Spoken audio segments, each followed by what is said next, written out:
Michael J. Crocodile Dundee. Never safaris. He keeps the charm of Crocodile Dundee, although it's a completely different character. It's likable and. I was deceived. I lost everything because of a love I once thought was destiny. The words didn't just stun fans. They wrecked the fairy tale people believed for decades. Once upon a time, Paul Hogan and Linda Kozlowski looked like Hollywood perfection, the real-life magic born straight out of Crocodile Dundee. But behind those smiles was a story written too perfectly and lived far too painfully. Linda Kozlowski, the woman who made Paul leave his wife and 5 kids, didn't just steal his heart. She studied it. Every coffee she poured, every smile she gave, every late-night rehearsal, it all felt like love. But in truth, it was a quiet performance, a psychological masterpiece designed to pull him in until there was no way out. From the moment they met, Paul wasn't a partner. He was the lead in a movie he didn't know he was acting in. And by the time the curtain fell, everything that ever mattered, his family, his peace, his trust, was gone. Now, at 86, the same man who once made the world laugh sat alone in his Venice Beach home, eyes fixed on the fading light outside his window. The legend who gave up everything for love finally spoke the truth that had haunted him for years. I was deceived. I lost everything for a love that was nothing but a trap. When Paul looked back, the warning signs were there from the very first day on the Crocodile Dundee, set in 1985. Blazing sun, red dust, and a spark that would one day burn his whole world down. The film that made them famous also planted the seed of a tragedy no one could have imagined. At the time, Paul Hogan was already a household name, the charming Aussie with a wife and 5 kids who seemed to have it all. Yet beneath that easy smile, he carried a lens. "Try this," she'd say softly, smiling like she already knew his taste. "I made it the way you like." At first, he thought it was sweet. But soon that daily ritual became the quiet rhythm of his mornings and the beginning of his undoing. That same quiet pattern followed them to the Sydney jungle sets, day after day, scene after scene, until the warmth she gave him felt like something wasn't just kind, it was disarming. Paul, a man used to being admired but rarely understood, began to think Linda was something different. Maybe something real. But it wasn't just her attentiveness, it was the way she looked at him. Those lingering glances, the shy smiles, the way her eyes lingered just a heartbeat too long before drifting away. When they talked alone under the deep red sunsets of Kakadu National Park, her voice carried patience and just close colleagues, he'd insist. Linda was clever. She always kept just enough distance to look innocent, yet left enough emotion in her eyes to keep him hooked. Then came that rainy afternoon in Darwin, the one that changed everything. Paul finally sat her down and confessed, "I feel guilty. I have a family. I can't go on like this." But Linda didn't argue or plead. Instead, she looked at him with trembling eyes and whispered, "I don't need anything. I only need to love you, even if I stay in the shadows."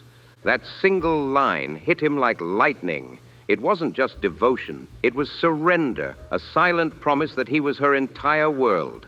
For a man crushed by loneliness and family strain, her words felt like escape itself.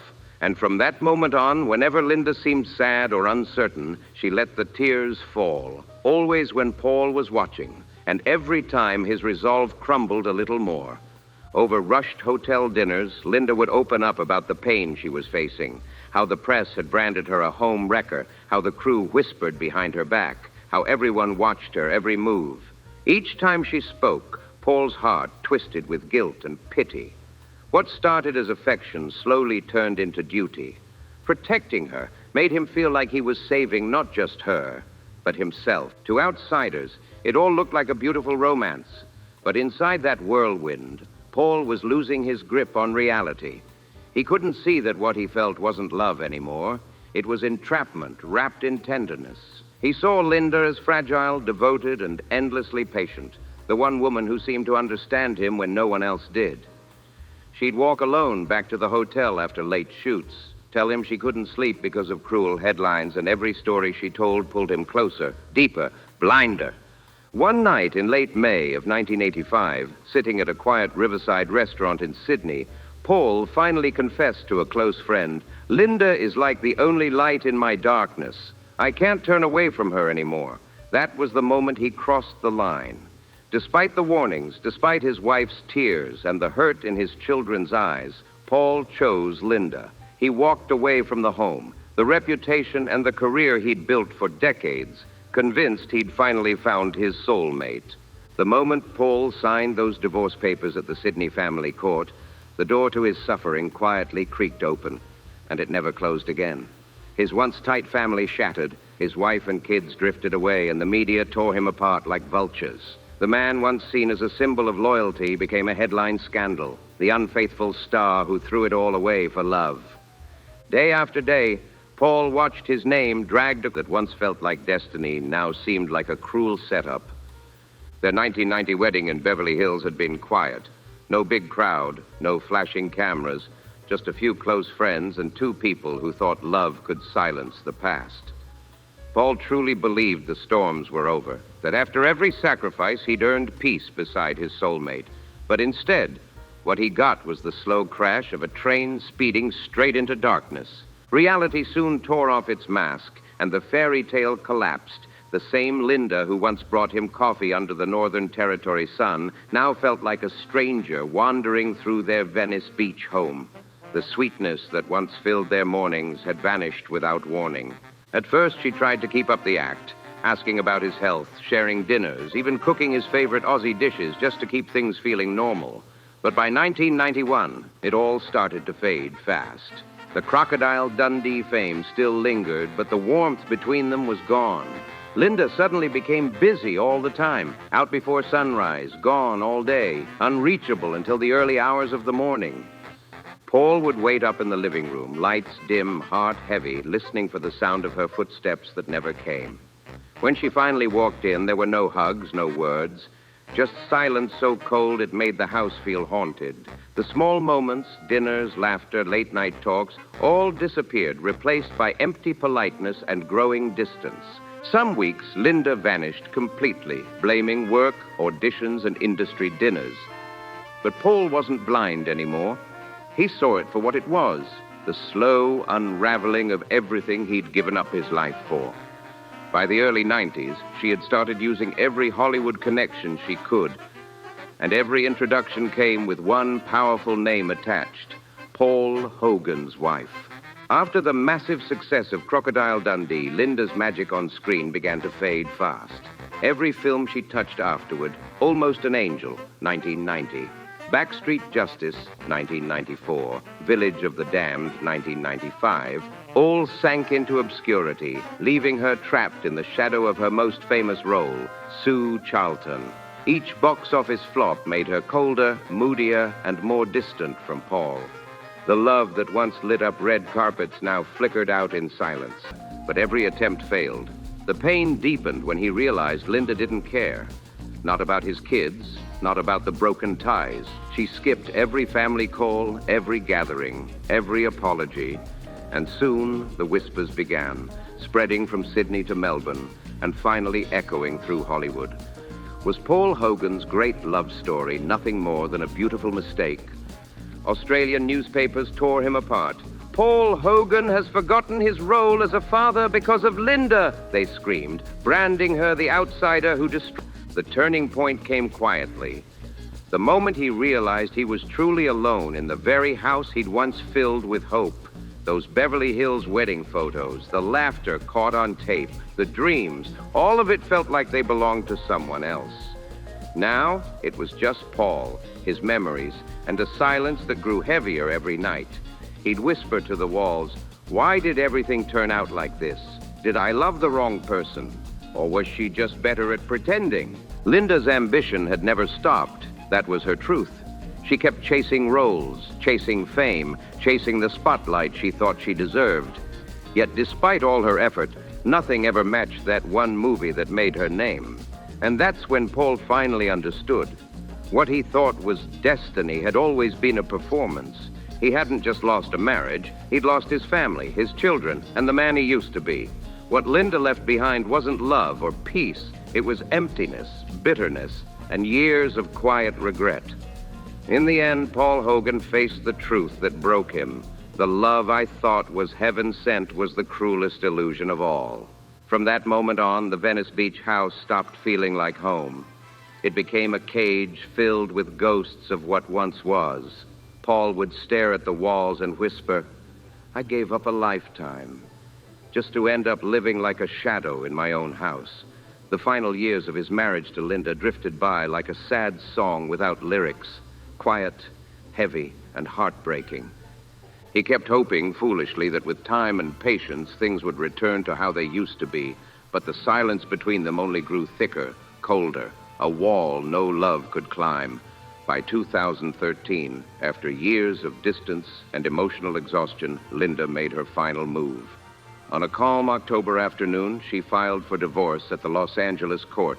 No tears, no blame, just calm detachment, as if she'd rehearsed this ending long ago. Paul, now in his 70s, silver-haired and frail from a degenerative muscle condition, didn't fight back. The man who once conquered Hollywood had no fight left in him. He didn't ask for money, didn't demand anything. So the only things he still wanted, memories and love, were already long gone. After the short court hearing, Linda packed her things in silence and vanished from Hollywood. No farewell parties, no calls to old friends, no trace left behind. Just the echo of footsteps fading down a courthouse hallway. And a man sitting alone in the house that had once been his dream, now nothing but a monument to heartbreak. Linda sold nearly everything she owned, packed her entire life into a few suitcases, and disappeared to Morocco, a land where the sun bled red across the African horizon. There, she started over from scratch, launching a real estate business and reinventing herself as a strong, independent woman, finally free from the shadow of being Paul Hogan's ex-wife. Soon she was spotted smiling beside a much younger local businessman, their photos scattered across the Marrakesh desert. Her laughter bright, her face glowing again. The woman who once looked drained and broken in Los Angeles now looked reborn under the desert sun. Meanwhile, half a world away, Paul Hogan lived quietly inside that same old Venice Beach house, now just a hollow shell filled with echoes of the past. The sound of crashing waves mixed with memories he couldn't escape. He rarely stepped outside, and when he did, paparazzi caught haunting glimpses. A thin, silver-haired man walking slowly along the shore at sunset, eyes lost somewhere beyond the horizon. Locals sometimes saw him wandering alone near the same spots he and Linda once shared. The beach where they laughed, the pier where they watched the sun go down together. Now, only Paul remained, wrapped in silence and sea breeze, his body frail, his health slipping. Doctors later confirmed what everyone feared. Paul Hogan was battling muscle atrophy, a cruel condition that slowly took his strength away, just as life had taken everything else. His arms weakened, his steps grew slower, but the pain that consumed Paul Hogan wasn't in his body. It was in his heart. He turned down every introduction, every chance to meet someone new. At friendly gatherings, he always arrived alone, often accompanied only by his son, Chance Hogan, the one child from the love story that had collapsed in front of the world. In a rare 2016 interview with Australian media, Paul spoke softly, eyes darkened with regret. "I once had everything: fame, money, family, and a woman I loved. But in the end, I lost face in the waves." Sometimes, neighbors saw him quietly tearing up old letters or smiling faintly at yellowed photographs. Tiny fragments of a life that once felt endless but now existed only in memory. Since the day Linda walked away, Paul never let anyone else in. He accepted solitude. No noise, no parties, no new beginnings, just the company of silence and the ghosts of what could have been. The man who once made millions laugh through his film, but the character he'd fallen for on screen, Sue Charlton, gentle, clever, graceful, the woman who existed only in film reels and fantasy. Paul mistook that image for truth, believing he'd found a soulmate when, in reality, he'd fallen for a role that gave his heart purpose again, made him feel wanted, understood, and alive, if only for a little while. In the end, that's what broke him most, realizing that what he called love was never love at all, just a story he'd kept rewriting in his mind. Linda wasn't the cold, calculating woman the tabloids painted her to be. Not at all. She was young, caught in the ruthless chaos of Hollywood, driven by insecurity and a desperate hunger to be seen. When she met Paul, she found in him the warmth and stability she'd been missing, while he saw in her the spark and softness that had vanished from his life long ago. They stepped into each other's lives at their weakest moments, mistaking comfort for destiny and illusion for love. Together, they walked hand in hand into a story that felt written by fate, but in truth it was built on fragile dreams that couldn't survive the spotlight.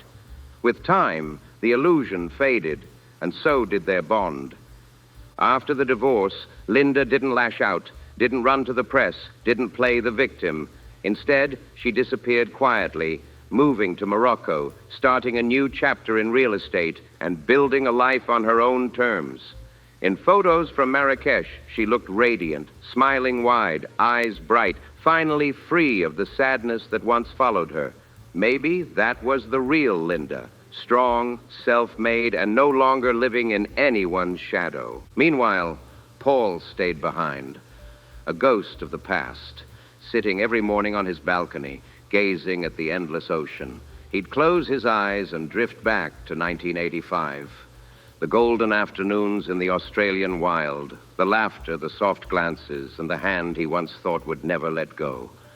The more Paul remembered, the deeper he sank, into emptiness, regret, and the kind of loneliness that never lets go. Their tragedy wasn't a public scandal or a messy Hollywood breakup. It was something quieter, sadder. One of them loved too much, the other not enough, and both mistook performance for passion, temptation for truth, ambition for affection. Linda eventually broke free. She learned, moved on, and lived exactly how she wanted, fearless, unbothered, and finally her own person. She found new love, new peace, and never looked back. But Paul, he stayed frozen in the past, trapped behind doors that would never open again. Every night, the whisper of the ocean outside reminded him, some wounds never close, and some lessons come too late in life. Then came that rainy night for mistaking love for illusion. The room fell silent. No words, no questions, just the sound of a man finally admitting the truth that had haunted him for decades. That one sentence became the final line in his story. The confession of a man who once gave everything for love, only to realize in the end, the person who paid the highest price was himself. Looking back, the most haunting part of this entire story, memories and the questions that will never have answers. Was it real love, or just a role he kept playing long after the cameras stopped rolling? Was Linda ever his soulmate, or just a reflection of what he wanted love to be? Maybe, in the end, we're all just dreamers, lost in the stories we create to escape our own emptiness. What do you think about the tragedy of Paul Hogan and Linda Kozlowski? Can love alone keep someone by your side forever? Or does every fairy tale eventually fade under the weight of reality? If this story moved you, hit that like button and subscribe for more untold Hollywood tales. Don't forget to share this video so others can uncover the truth behind the glitter and fame. Because even under the brightest lights, hearts still break in silence. Leave your thoughts in the comments below and hit the bell icon so you never miss another story that reaches straight into the soul. Thank you for watching.